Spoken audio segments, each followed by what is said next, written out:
last thing we want to do. We don't want to scare anybody.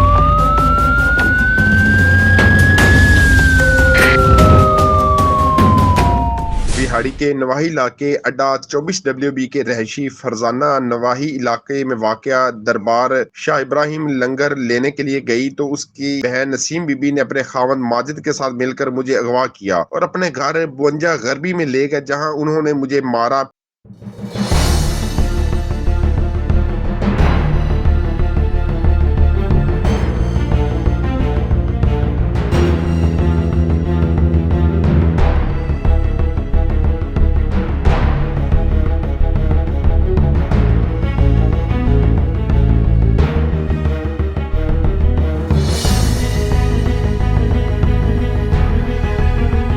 के बाल काट दिए। इसी दौरान मेरे वालिद मुझे तलाश करते हुए वहां आ गए और हमने मिन्नत समाजत करते करके अपने बहनोई और बहन नसरीन से जान बख्शी करवाई। 15 पर कॉल के बाद पुलिस थाना ठिंगी ने मुकदमा नंबर 608/21 दर्ज करके एक मुलजम को मौके पर ही गिरफ्तार कर लिया, जबकि बकिया मुलजमान की तलाश जारी है। इस मौके पर मुतासरा फरजाना बीबी ने अपने अहले खाना के हमरा एहतजाज करते हुए बकिया मुलजमान की गिरफ्तारी का मुतालबा किया।